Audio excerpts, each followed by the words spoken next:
She laughed in my face and said I'd never make it in life. Today, she sees my face on every billboard in the city, and I don't even remember the last time I thought about her until now. My name is Ava Parker. I'm 26 years old, born and raised in Chicago. Back then, life was simple. I was a college student majoring in marketing, living with my best friend Jenna, who I trusted more than anyone in the world. She was my ride or die, or at least I thought so. We were inseparable, sharing everything, our apartment, our dreams, even our closet.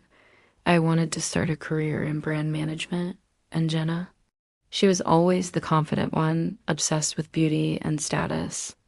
We used to sit up at night and talk about our future. I'd tell her how much I want for a luxury brand one day. She'd just smirk and say, Ava, that's cute, but those jobs aren't for girls like us. We're average at best. I laughed it off, thinking it was just her way of being realistic. But deep down, it stung. Then came the guy, Ethan, tall, charming, every girl's dream. He wasn't my boyfriend, but I had the biggest crush on him. And Jenna knew it. She encouraged me to go for it, told me I deserved someone like him. At least that's what I thought she meant. The first red flag came at a party. I couldn't find Jenna or Ethan anywhere. I searched the house, and when I finally saw them, they were standing too close. Jenna laughed at something he said, her hand brushing his arm like it was the most natural thing in the world. When I confronted her later, she rolled her eyes. Ava, you're overthinking. He's just a friend. I wanted to believe her. After all, she was my best friend. But the distance between us grew.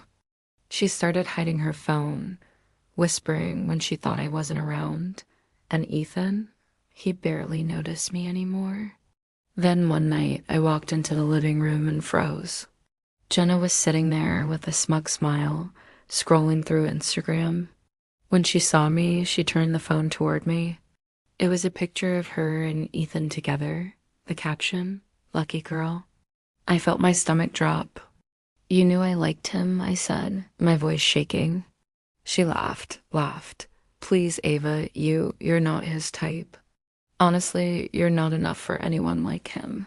You'll never make it big in anything. Accept it. Those words shattered something inside me. I didn't cry. I didn't scream. I just stared at her, memorizing every single word. The next morning, she was gone, moved out without even telling me. And Ethan? He posted pictures with her all over social media. They became that perfect Instagram couple.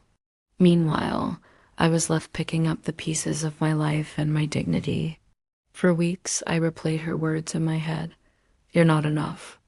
It became this echo I couldn't escape. Every time I applied for a job and got rejected, her voice was there.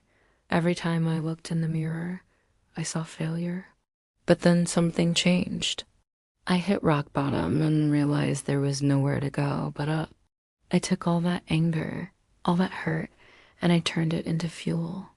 I worked 2 jobs to afford a personal branding course online. Then I started creating content about marketing strategies on social media. At first, no one cared, but I kept going. One day, a small skincare brand reached out. They wanted me to run their social media. It was nothing glamorous, but I poured my heart into it, and the results were insane. That brand went viral. Suddenly, everyone wanted to work with me. 3 years later, I wasn't just managing brands, I was the brand. A major beauty company made me the global ambassador for their new campaign.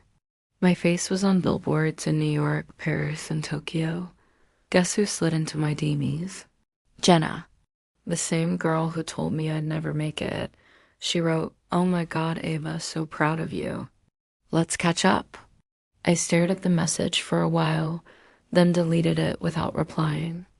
Now, every time I see my reflection in those giant ads, I smile not because of fame or money, but because I know I proved her wrong. Not with hate, not with revenge in the traditional sense, but by becoming everything she said I couldn't. To anyone who's ever been told they not enough listen to me, they lying. Your value isn't up for debate. Prove them wrong by being so good they can't ignore you. Subscribe to SilkMirror for more stories where betrayal meets poetic justice. The best revenge isn't destroying them, it's becoming everything they said you couldn't be.